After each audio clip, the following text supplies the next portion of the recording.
এবার তাহসানের দ্বিতীয় স্ত্রী রোজার সেই পুরনো ভিডিও ভাইরাল। কি সেই ভিডিওটি? বন্ধুরা দেখলে অবাক হবেন। তো দেখার আগে ভিডিওটি স্কিপ না করে শেষ পর্যন্ত দেখতে থাকুন। আর একটি বিশেষ অনুরোধ, দয়া করে আমাদের চ্যানেলটিকে সাবস্ক্রাইব করে পাশের বেল আইকনটিতে ক্লিক দিয়ে রাখুন, যাতে সব ধরনের আপডেট খবর সবার আগে আপনি পেয়ে যান। একদিন আগে থেকেই সামাজিক যোগাযোগ মাধ্যমে আলোচনার নামটি রোজা। ফেসবুক ট্রেন্ডিংয়ে এখন পপুলার দেখাচ্ছে। এর কারণ তার নামের সঙ্গে যুক্ত হয়েছে জনপ্রিয় সঙ্গীত শিল্পী ও অভিনেতা তাহসান খানের নাম।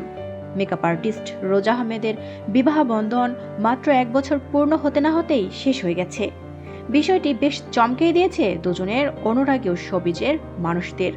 এরপর থেকেই বর্তমানে চলছে রোজার পুরনো সব ছবি ভিডিও নিয়ে আলোচনা সমালোচনা। এরই মধ্যে সামাজিক যোগাযোগ মাধ্যম ইনস্টাগ্রামের পুরনো একটি ভিডিও রীতিমতো ব্যাপক ভাইরাল হয়ে গেছে।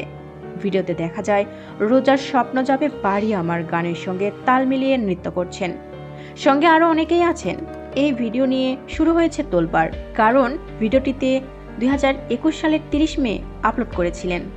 তখন রোজাকে দেখতে একটু অন্যরকমই মনে হচ্ছে। আর এ নিয়েই চলছে যত আলোচনা সমালোচনা। প্রসঙ্গত, গত বছরের 4 জানুয়ারি তাহসানের সঙ্গে বিবাহ বন্ধনে আবদ্ধ হয়েছিলেন রোজা।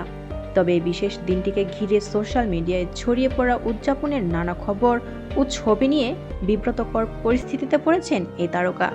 অবশেষে সেই বিভ্রান্তি দূর করতে এবং নিজের বর্তমান দাম্পত্য জীবন নিয়ে মুখ খুলেছেন তাহসান খান। জানিয়েছেন তিনি তার দ্বিতীয় স্ত্রী রোজার সাথে একসাথে থাকছেন না। খুব শীঘ্রই অফিসিয়ালভাবে ডিভোর্সের ঘোষণা দিবেন তিনি। বর্তমানে সময়ের অপেক্ষায় রয়েছেন এই তারকা। প্রিয় বন্ধুরা, তাহসান এবং রোজার ডিভোর্সের নেপথ্যে কারণ সম্পর্কে অনেকেই তাহসানের প্রথম স্ত্রী রাফিয়াত রশিদ মিথিলাকেই মনে করছেন। এ সম্পর্কে আপনাদের মন্তব্য কি? অবশ্যই কমেন্টস করে আপনাদের মূল্যবান মতামত আমাদের জানিয়ে দিন। আর পরবর্তী আপডেট নিয়েও সবার আগে পেতে হলে আমাদের চ্যানেলটি সাবস্ক্রাইব করে পাশের বেল আইকনটি অন রাখুন। এতক্ষণ সাথে থাকার জন্য ধন্যবাদ।